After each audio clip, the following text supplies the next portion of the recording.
Eu acho que, porra, realmente, assim, a gente tá falando de inglês, mas acho que, em geral, as provas deviam ser um pouco mais... levar em consideração a vida real, tá ligado? É. Então, uma prova de inglês que não leva com consideração a vida real, ela não faz A sentido. prova de inglês que é a pegadinha pra Porque ferrar com você. ela perde o sentido de um cara que não é...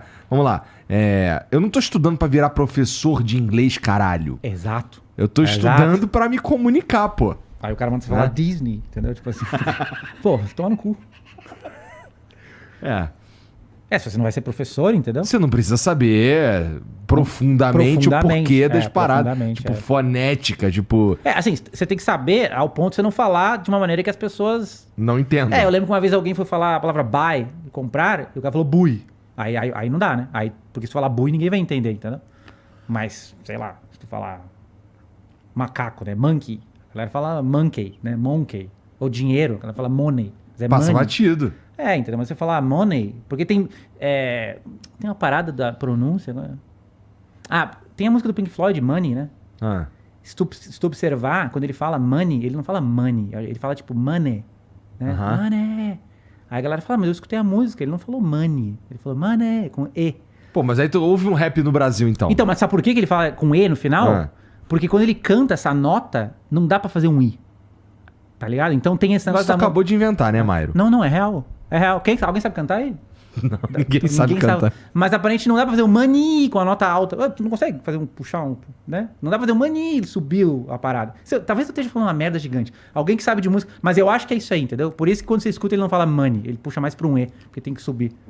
Entendi. E sobre esse lance de você... Deve ter alguém que sabe essa porra de música, entende? Depois eu vou mandar um salve aqui no Rafael, ele vai saber me dizer. Tu gosta de metal? Não. Tá chato, então. Não. Metal é o quê? Fala uma banda. Angra. Não gosto de Angra. Tu gosta de quem, então? Cara, eu gosto de muita coisa. Não, mas foda-se, não era isso que eu queria falar sobre isso também, não. Tu tava falando que você estuda como as pessoas aprendem. E, obviamente, isso influencia na maneira que você ensina. Né? Tá aí, então, o segredo do Mairo. Esse foi um dos fatores, eu acho que no início, quando a gente começou a parada, eu não lancei um curso de inglês que era igual o que tu ia na escola ali. Então, quando o cara comprou no começo lá, era completamente... O cara nunca tinha visto. Hoje em dia, tem muito curso de inglês hoje em dia. E muito curso que faz coisa muito parecida com o que a gente faz. Às vezes até igual. Porque influencia muita gente. Você tá, por exemplo, se você tá vendendo um infoproduto ensinando inglês, não dá pra usar ali, por exemplo, o Communicative Approach. Né? Não. Não dá. Não. Você tem que fazer de outra forma. O curso é pra você absorver. Não é pra você sair falando, entendeu? Entendi. Tá, e assim, tu considera que o teu método, o jeito que você ensina a parada, mudou pra caralho ao longo desses anos? Evoluiu. Não mudou pra caralho, mas evoluiu, porque ao longo dos anos a gente foi percebendo, entendendo melhor o processo.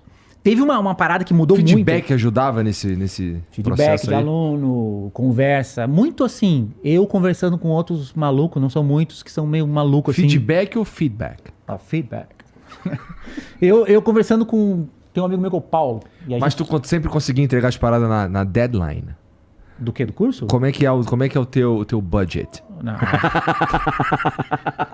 Começou. Você já viu um vídeo sobre isso, né? Dos cursos de vender cursos, né? que era tipo isso aí, entendeu? Mindset. Mindset é importante. É importante. Uma palavra que a gente não approach. pode... o approach.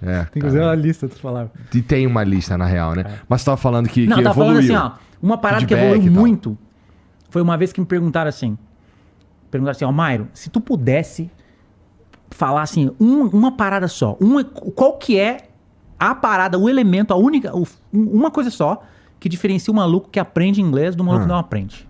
Perguntaram isso aí, eu falei, pô, é uma pergunta interessante, né? E aí eu fiquei pensando sobre essa parada, né? Tipo, refletindo. Aprende, o que é? Bom, pra mim, se me perguntarem isso daí assim, de bate-pronto, eu falar, o maluco tem que querer aprender. Se ele não quiser aprender, se ele tá lá, por exemplo, porque tem meio que a ver com a conclusão que eu cheguei. Porque o pai mandou ele tá na porra do curso, fudeu.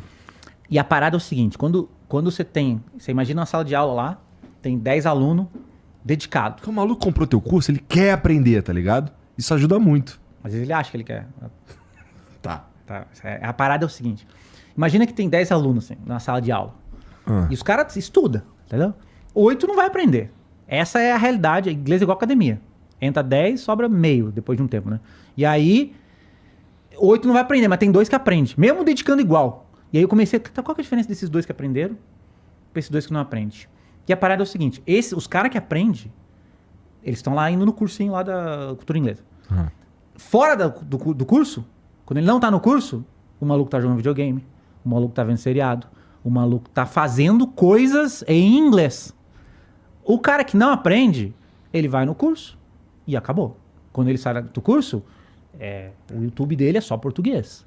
É tudo português. Ele vai ler um texto, se tiver inglês e português, ele vai pegar em português. Vai jogar. Cara, tem um amigo meu que joga videogame, sabe inglês, e ele bota o jogo em português e fica, por quê? Entendeu? Porque em inglês é o original. É tipo tu ver o filme dublado, entendeu? Porque é mais confortável, tá ligado? Então, assim, aí a diferença entre o cara que aprende e o cara que não aprende é que o maluco que aprende... hoje eu chamo de imersão em inglês. Ele faz imersão, ele faz coisas em inglês. E isso é mais importante que o curso. Isso é 70%, 80% do aprendizado. E se tu pensar, você, e tu pega qualquer pessoa... Pode ver se tu consegue me trucar nisso, mas tipo assim, qualquer pessoa que aprendeu inglês, se tu conseguisse puxar um histórico da vida dela, você vai achar que ela passou muito, muito, muito tempo fazendo alguma coisa em inglês. Se não tiver essa parada, se ele só ia na aula, ele não via vídeo, ele não lia porra nenhuma, ele não fazia nada em inglês, ele só ia na aula na segunda e na quarta e voltava pra casa. Esse é o cara que tá 8 anos no curso de inglês e tem aquele inglês mais ou menos. Não aprende. Então aí, essa parada aí, isso aí a gente colocou dentro do método. Então no método hoje, pô, o cara começa a estudar. E aí tem uma parada que é o seguinte... Qual que é a tua parada, professor? O que o professor de inglês tem que fazer com o cara do zero? Tu tem que pegar o cara do zero e botar ele no... Porque assim, tu fala pro cara, tu tem que fazer imersão, tu tem que fazer coisa em inglês, tu tem que ver filme em inglês. Aí ele vai ver o filme e não entende bosta nenhuma. Tá começando, tá fudido. Não tem repertório. Não consegue fazer nada. Ele vai ler um negócio, ele sofre, ele fica ali 2 horas no primeiro parágrafo. Então o que o professor tem que fazer, na minha opinião? Pegar o aluno do zero e botar o aluno no ponto que ele consegue começar a fazer isso, entendeu?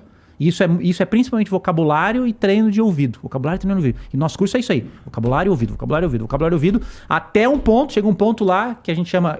Não trabalha muito estrutura, por exemplo, no começo. Não, trabalha bastante. Trabalha bastante, mas não é gramática, entendeu? Ensina as estruturas essenciais e tal. Mas o foco ainda, o que eu quero que o cara aprenda é...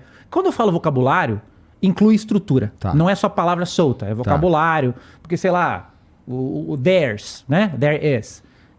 Tem there... que é uma palavra, tem is, que é outra palavra, e tem o theirs, que é outra palavra. Então é uma estrutura. Isso é vocabulário também. Que o próprio nativo faz merda às vezes, inclusive. Com theirs? Porque uma vez, como é que eu falei? Que o cara tentou me corrigir, mas eu falei que os nativos falavam there's a lot of people. Foi isso que eu falei. Tem muita gente. E ele falou, não é there is a lot of people, é there are a lot of people. O cara veio me corrigir. Cara, eu falei, eu escuto inglês, vejo podcast na porra toda. Mas e eu vejo... people, por mais que seja um conjunto de pessoas... é, na verdade, um substantivo singular. É singular, people. E às vezes o there está combinando com singular. A lot também. There is a lot, não é? Entendeu? There are people. Não vou E aí, o que eu tava falando? Eu falei aqui um bagulho que não é verdade só porque...